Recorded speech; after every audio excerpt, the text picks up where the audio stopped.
I'm Tiffany Love of Beauty Behind Bars, and this episode of Ear Hustle contains language that may not be appropriate for all listeners. Discretion is advised.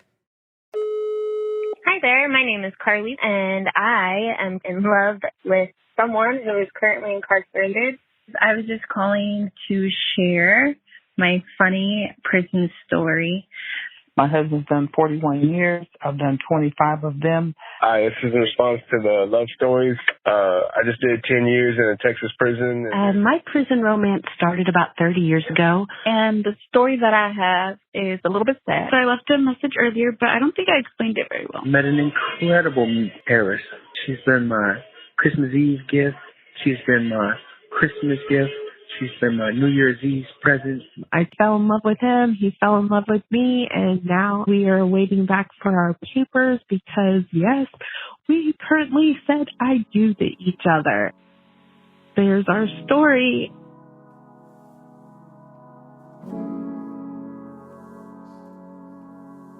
Earlonne, we have talked a lot about love on this show. Right. But it's always been in the service of another topic, like love in COVID, love in sports, love in the visiting room. So we've never done an episode that's just a plain old love story. I don't think so. Okay, so that's what we're about to do then. Yes. Not that long ago, we put a call out on social media. We kind of set up our own, what was that show called? Love Line. Yes, Love Line. To be honest, I really just wanted to know what kinds of stories were out there. Well, let's find out.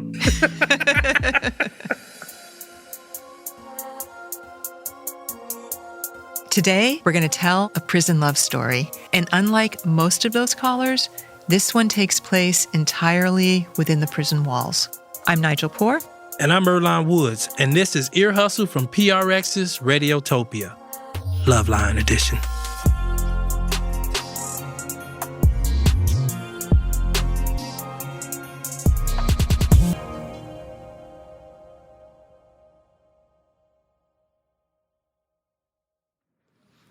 This relationship was different.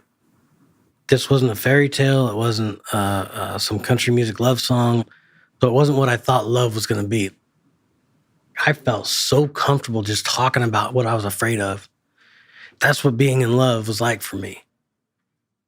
Nige, you met Boots through Tony, right? Exactly. And Tony's one of our producers on the show working from inside San Quentin.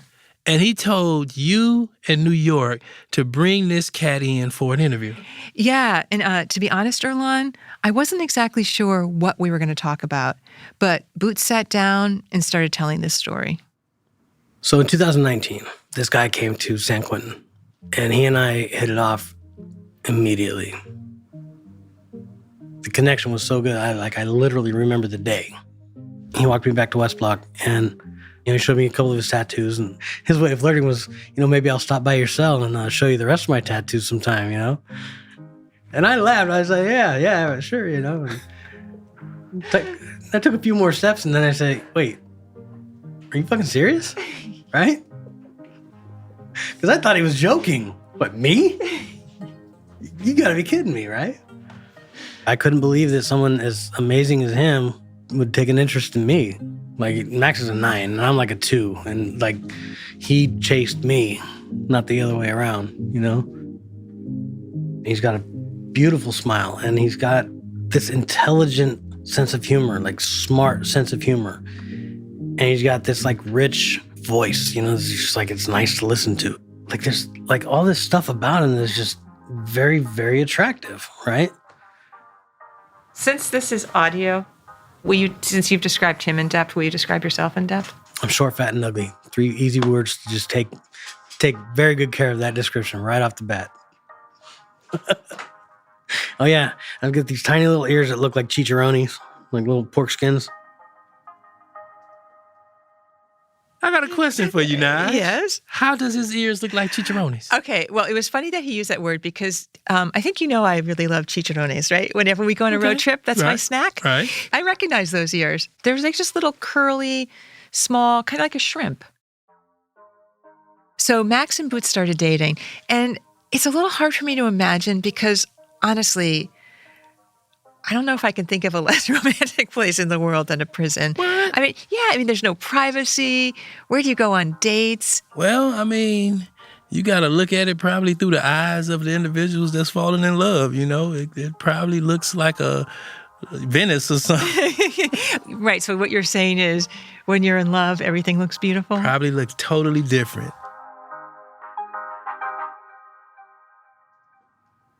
I mean, we'd sit on the lower yard watching the baseball games. It was late summer, you know, sun's going down by Mount Tam. And, I mean, come on, this is shit that people do on the streets, right? You know? You go watch a baseball game in the late evening and just watch the fucking sun go down. It's crazy. It's like, it's normal shit. Honestly, I felt like I wasn't in prison. He took me out of this place.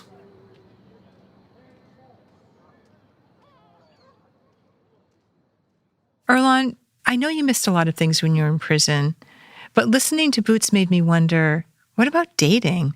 Did you miss that? I mean, of course, you know, you miss out in life, you know, and, you know, it would be something fun to do, but I think I was on a totally different mission. What do you mean? I was on a mission to get out and not fall into the sappiness of love and shit. Okay, Earlonne, you say that, but I'm sorry, you and so many other guys I've met in San Quentin act all tough, but every time we bring up the topic of romance, you know exactly what comes to mind for me. You know it. Yeah.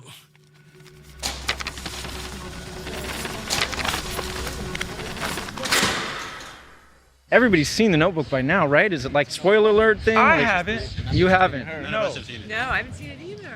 I'm the only gangster you'll probably ever meet. That my favorite movie would be The Notebook. Tearjerker, but it's cool. It hits you, you know, it hits you here in the heart. Of course I cried. It was a very emotional, very emotional.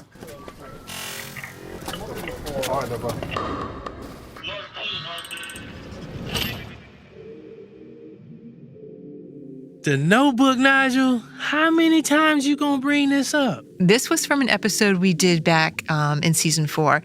And you know when something makes an impression on me, I'm going to bring it up again and again and again. Sorry. I know, I hear you.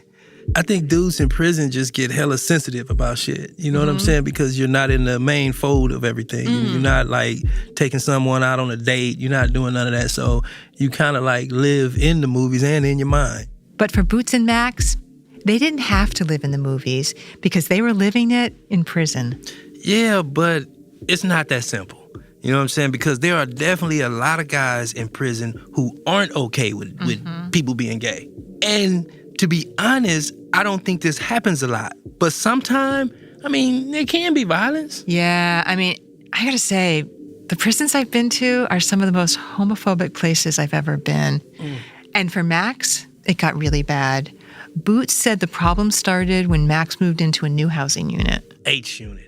Dorm living. It is totally different than living in a cell. It's completely open. There's so many people, no privacy.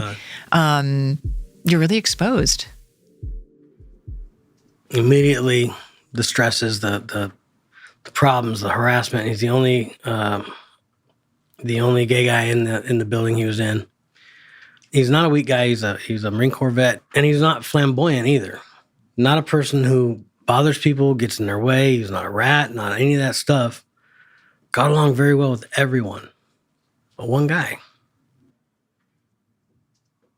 It was about 10 minutes after 8 o'clock at night, and this guy on my tier came to my bars and said, "Hey, I don't know what has happened, but they just took Max off the yard on the back of a cart, and he was covered in blood." I don't know, my mind I was just blank. I jumped up, I grabbed my ID, and I ran. A couple of guys on the yard were like, "Yeah, they took Max. They took Max." They were saying his blood was on the ground back there. I was fucking furious. You know? I've spent a lot of my life in these places. I had no idea, except to try to level that playing field in some kind of way, you know? Just like I'm sure 90% of everyone else in this place, you know, when somebody hurts you, you hurt back. Every chance I got, I was going down to the yard, trying to find the guy and trying to find out who he was and just honestly being an idiot. And finally, this guy that knew the guy was pointing him out to me. That's him right there. And as he's telling me, there's one cop coming from this direction, 2 cops coming from another direction, and they were escorting him off the yard. I don't have a history of being loved and appreciated and cared for, and so having that and then losing it and having no information on how he was doing and whether he was okay, and I had no idea how to deal with that. Arlen, did you ever really see that kind of violence against gay people in prison? Either like at San Quentin or someplace else? So like what? Not really. I didn't see like physical violence. I seen like maybe mental violence where, individuals pretty much like, stop talking to individuals based on their choices to be in a relationship with a gay person. Wait, so do you know anyone that was in that situation? Know what? I know a cat that, we used to all hang out, and one day he had told the homies like, hey, yeah, man, I'm finna move this dude up in the cell. And I watched individuals just like ostracize him. Right. You know what I'm saying? Like, say, for instance, cats wasn't eating after him no more. If individuals was into smoking of any kind, they wasn't smoking after him no more. Some cats was just shaking them all. And this was all because he got involved in a he got relationship involved with a person that was gay. Yeah. Yeah. Oh, so this is a different type of violence. Yeah, that it's hurts mental too. One, It just seems that there's a lot of reasons for guys to kind of keep that secret if they're involved. You mean keep it on the down low? Yes, exactly. But Boots was not into that. I identify as a fag most of the time, but yes, I'm gay. Why do you choose that word? Well, is it okay to just speak freely like normally? Please. Okay, it's a fuck you to all the guys that hate faggots and queers and punks and everything else. Prison is probably 20 or 25 years behind the times, and there's a lot of prejudice and there's a lot of bullshit, and so like calling myself a fag is like getting to the punchline before everybody else does. It takes the power back a little bit.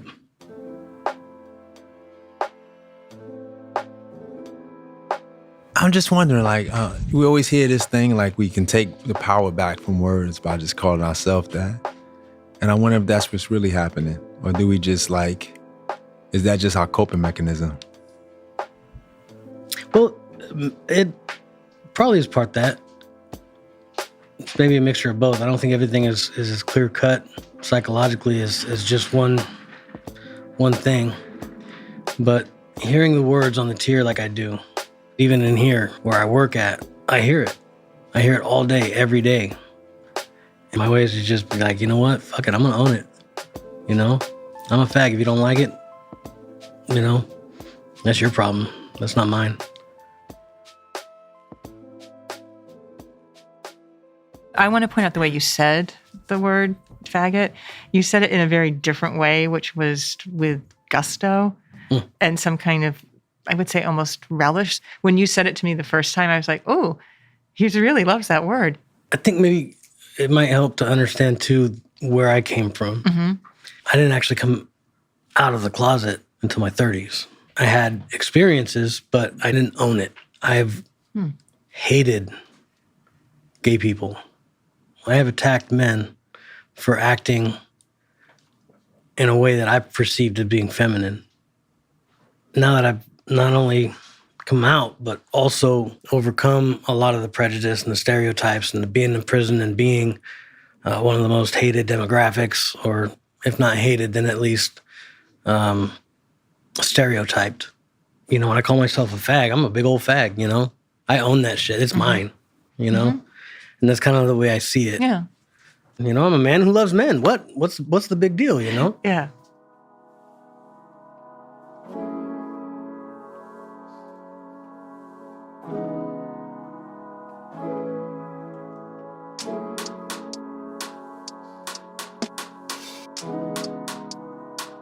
It's time for a short break. When we get back, We're going to hear a few more of those love stories from the listeners. And find out what happened with Boots and Max.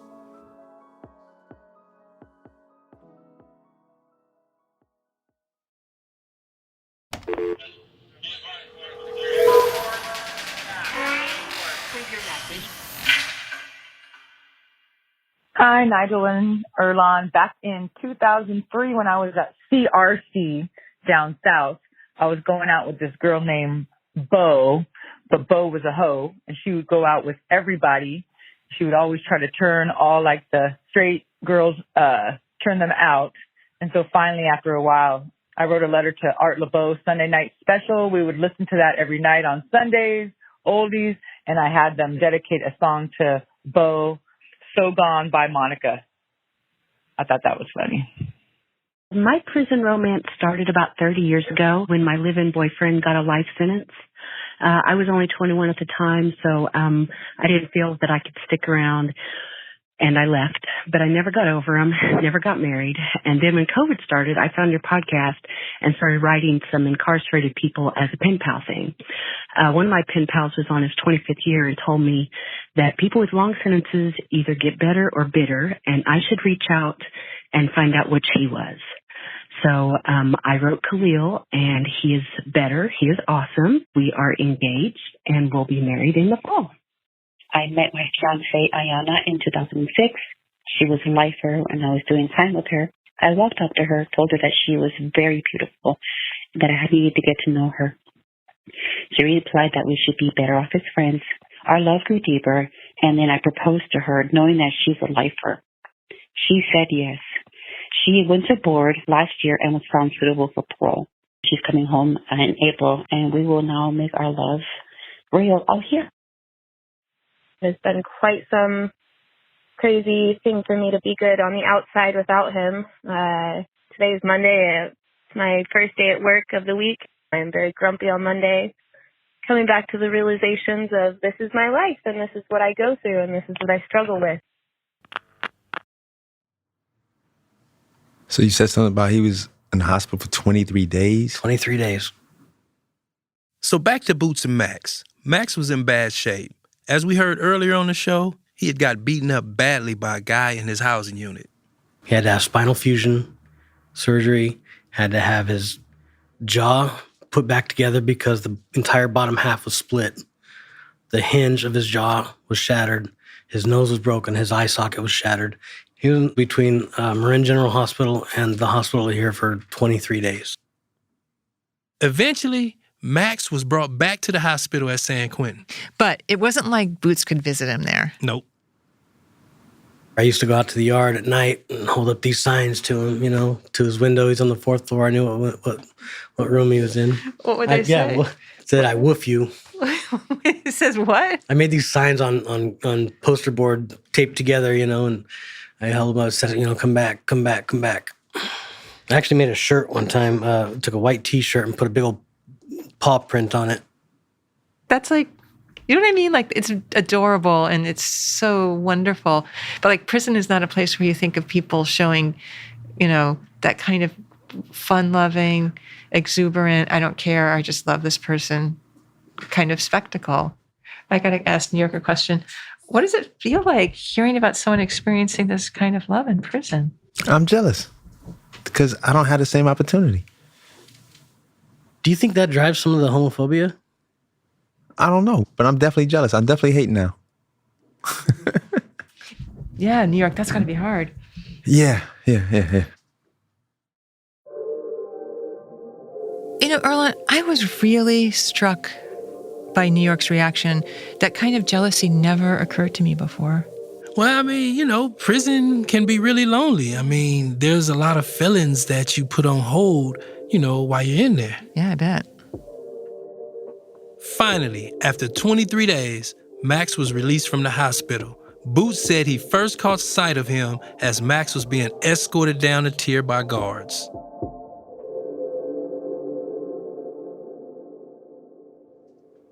Max is one of those, okay, so he's Mexican, right? With this very thick, like luxurious beard, right?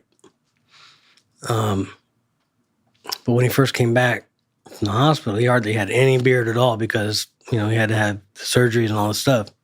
So most of it was gone. And so at first he didn't even look the same. Couldn't even hug him. I couldn't even hold on to him. I couldn't do nothing. And what I wanted to do was just snatch him up and fucking protect him and drag him in the cell and just kiss him and make everything be better. I couldn't do none of that. Could you touch each other through the... So through the bars, holding hands through the bars. And my cellie's behind me. My cellie's straight, kind of conservative, Filipino, lifer, really good dude, but conservative. So I'm trying to keep the conversation a little bit clean and not make him uncomfortable, but at the same time, I'm chomping at the bit. But were you putting your fingers through Yes, absolutely. We're holding hands through the bars and trying to, block that with my, with my body, Man, my heart was just going crazy. I was all smiles, and finally, I didn't even care. I kissed him through the bars. And then my cellie behind me, I heard my cellie behind, oh my fucking God, You know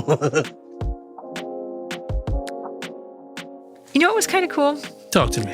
After all of that trauma and everything they went through, the months that followed, they got to live together. I see you trying to frame this like the Notebook, Nigel. Oh my God. You brought it up, not me. So you're saying strolling on the yard, holding hands, watching the sunset. Exactly. Okay. Romance. Okay. So how long did you have together after he got out of the... So we only had another 8 months, I think, after he came back. Okay. And those were a great 8 months? Oh, that was amazing. The cellie that I had moved to North Block, and Max moved into my cell. I used to tell him, this is crazy. I can't believe you're actually here. It's amazing, that I had to come to prison to meet somebody I've never had an argument with. I've got this tattoo right here on my wrist. It's a little paw print. It says woof. He's got one too. We've got the same matching tattoos. Oh. I love him. He's the first person in my life that ever loved me back, So what happened to Max, ultimately? So Max paroled. He paroled June 10th, right before the coronavirus outbreak 2020. And he's doing very well. He's working for Warner Brothers now as a camera operator, and we'll be working the Super Bowl this year. Oh, that's cool. Yeah, I'm so proud of him. He's doing real good. And so now that he's gone, do you find yourself living in that memory? All the time. Every day. Every single day. I've got a little notebook, actually, I write little notes to him all the time, and it's got the little teal leather cover on it, and as soon as I get all filled up, I'll send it to him, Yeah. I really wanted to hear Max's side of this. I know, and so did I. And believe me, we tried. But unfortunately, San Quentin's on lockdown again with COVID. Right. And so there was really no way for us to reach out to Boots and ask him to put us in touch with Max. But their separation is not going to last forever. I hear Boots only has 3 more years on this sentence. But until then, he's kind of in the same boat as a lot of people in prison. What boat is that? Dreaming about someone on the outside. You're kind of living in that movie again, picturing them standing there in front of you. Shit, imagination is all you got in prison. Don't get it. He's kind of a tough motherfucker, in real good shape. He's fucking hot. But the deeper safety of just really, really knowing with no question, no doubt that I am completely safe and taken care of and all of that, And it's okay to be a fucking man and still be a little bit vulnerable. There's a physical place of safety and happiness and just well-being, When you love somebody and when they love you back, you're not supposed to get that in prison. But we did.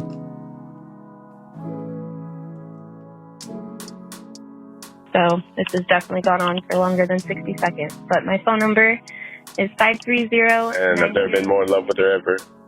My number is 346. That was kind of short and simple. Yeah, that's my little love story. Have a good day. Bye-bye. So I don't know if that's a romance per se, but that's all I got. Thanks. Bye-bye. And that's my story. Thanks.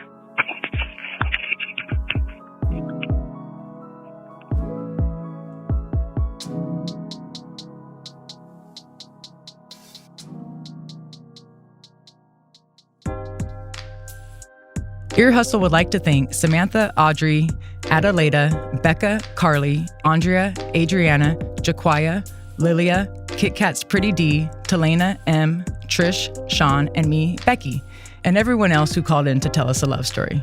This episode of Ear Hustle was produced by Erlon Woods, Nigel Poor, Rasan New York Thomas, John Yaya Johnson, Rashid Zinneman, Bruce Wallace, and Tony Tafoya. It was sound designed and engineered by Antoine Williams with music by Antoine David Jossi and Rashid Zinneman. Additional sound design and engineering by Terrence Bernardo. Amy Standen edits the show. Shubnam Sigmund is our digital producer, and Julie Shapiro is the executive producer for Radiotopia. We'd also like to thank Warden Ron Broomfield, and as you know, every episode of Ear Hustle has to be approved by this guy here. This is Lieutenant Sam Robinson, the Public Information Officer at San Quentin State Prison. And for my entire 25 plus years, I've witnessed people come in and try to have some type of relationship or develop romance, whether it's reading guys' letters, searching their cells, or looking at it from a visitor's perspective coming in. This is really a part of the prison experience. So with that, I will say that I approve this episode. This episode was made possible by the Just Trust, working to amplify voices, vision, and power of communities that are transforming the justice system. Ear Hustle is a proud member of Radiotopia from PRX. Radiotopia is a collection of independent, listener-supported podcasts. Some of the best podcasts around. I'm Erlon Woods. I'm Nigel Poor. Thanks for listening.